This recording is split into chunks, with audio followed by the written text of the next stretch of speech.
வீரத்தலை அம்மா புரட்சித்தலை அம்மா அம்மாவின் புகழ் அம்மாவின் புகழ் அம்மாவின் புகழ் மக்கள் புரட்சி தலைவி அம்மாவுடைய திருவுருவ படத்திற்கு மலர் தூவி மரியாதை செய்வார்கள்.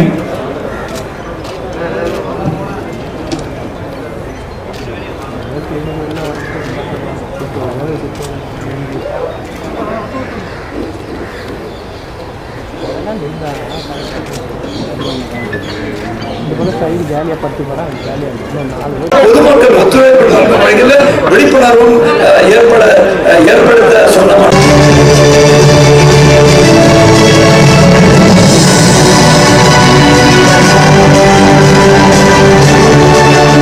அடுத்ததாக தமிழ்நாடு முதலமைச்சர் அவர்கள்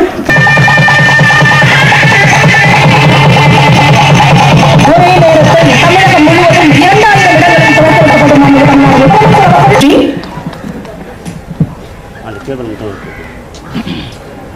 ஏற்றந்தர அரசு துறை ஏற்றில் பல திட்டங்கள் பல தீட்டி தமிழக மக்களின் முன்னேற்றமே தம் வாழ்வின் லட்சியமாக வாழ்ந்த தண்ணீர்களா தலைவர்கள் பொன்மனச்செம்மல் புரட்சித் தலைவர் எம்ஜிஆர் அவர்களையும் இதய தெய்வம் புரட்சித் தலைவி மாண்புமிகு அம்மா அவர்களையும் வணங்கி முதலமைச்சரின் அம்மா மினி கிளினிக்கை இங்கு துவக்கி வைத்துள்ள மாண்புமிகு தமிழ்நாடு முதலமைச்சர் அண்ணன் திரு எடப்பாடி கே பழனிசாமி அவர்களே,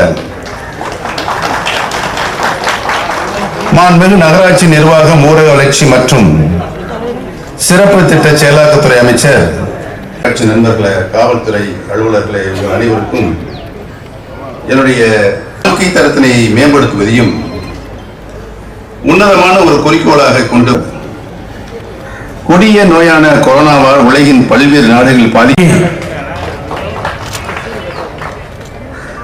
மாண்பும் அம்மாவும் அம்மாவை தொடர்ந்து மாண்பும் அம்மாவின் அரசு கடைக்கோடி மக்களுக்கும் தரமான சுகாதார சேவைகள் கிடைக்க வேண்டும் என்பதற்காக உட்கட்டமைப்பு வசதிகளை ஏற்படுத்தியும் பல்வேறு நலத்திட்டங்களை செயல்படுத்தி வருகிறது.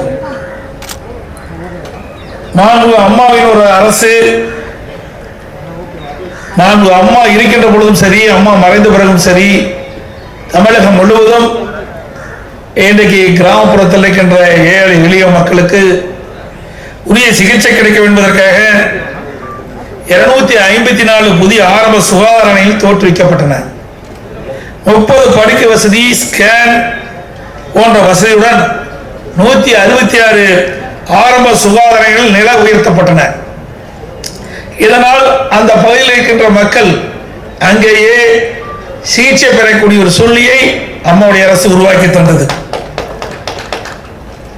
அது மட்டுமல்லாமல் 52 அரசு வட்டம் சாரா மருத்துவமனைகள் மற்றும் ஆரம்ப சுகாதார நிலையங்கள் தாலுகா அரசு மருத்துவர்களால் தரம் உயர்த்தப்பட்டன.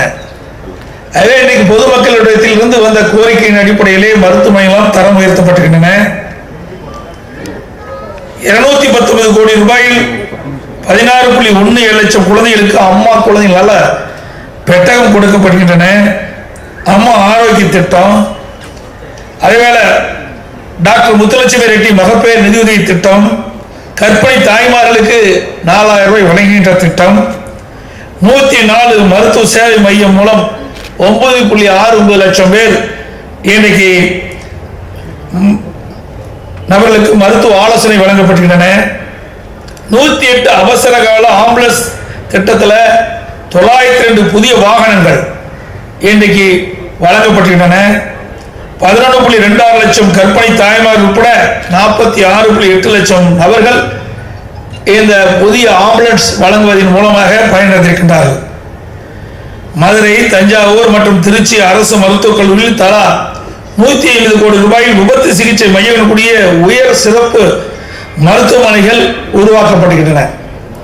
நடமாடும் மருத்துவமனை திட்டத்தில் 7.62 லட்சம் முகாம்கள் நடைபெற்று அதிலே 6.30 கோடி பொதுமக்கள் கலந்து கொண்டு பயன்பெற்றிருக்கின்றார்கள். அம்மா முழு உடல் பரிசோதனை மற்றும் அம்மா மகளிர் குழு முழு உடல் பரிசோதனை திட்டத்தில் 67,077 நபர்களுக்கு பரிசோதனை மேற்கொள்ளப்பட்டிருக்கின்றன. தமிழ்நாடு அரசு மருத்துவமனையில் புற்றுநோய்க்கு உயரிய சிகிச்சை அளிக்கும் வகையில் 190 கோடி ரூபாய் மதிப்பீட்டில் 10 அரசு மருத்துவமனையில் லீனியர் ஆக்சிலேட்டர் என்ற உயர் தொழில்நுட்ப கருவி நிறுவப்பட்டுள்ளன. தனியார் மருத்துவமனையில் என்ன வசதி இருக்குதோ அதை விட கூடுதலான வசதியை நம்முடைய அரசு மருத்துவமனையில் நாங்கள் செயல்படுத்திக் கொண்டிருக்கின்றோம். சென்னை அடையாறு புற்றுநோய் மையத்தை 120 கோடி ரூபாய் மதிப்பீட்டில் மாநில அளவில் புற்றுநோய்க்கு சிறப்பான சிகிச்சை அளிக்கும் ஒப்பீடு மையமாக தரம் உயர்த்தப்பட்டுள்ளது. இதனால் இன்றைக்கு ஏழை எளியோர் இந்த புற்றுநோயால் பாதிக்கப்பட்டவர்களுக்கு சிறந்த சிகிச்சை செய்யக்கூடிய ஒரு சூழ்நிலையை நம்முடைய அரசு உருவாக்கி தந்திருக்கின்றது. 59 கோடி ரூபாய் மதிப்பீட்டில் 4 புற்றுநோய் சிகிச்சை மண்டலங்கள் ஏற்படுத்தப்பட்டுள்ளன. 300 கோடி ரூபாய் மதிப்பீட்டில் அரசு மருத்துவமனைகளுக்கு 56 சிடி ஸ்கேன்கள், 22 எம்ஆர்ஐ ஸ்கேன்கள், 18 கேத்லாப் மற்றும் 530 டயாலிசிஸ் கருவிகள் வழங்கப்படுகின்றன. அதே மருத்துவமனையில் இருந்தால் மட்டும் போதாது, அந்த மருத்துவமனையிலே சிகிச்சை பெறுவதற்கான உயர்தர கருவியிலும் அம்மாவுடைய அரசு வழங்கி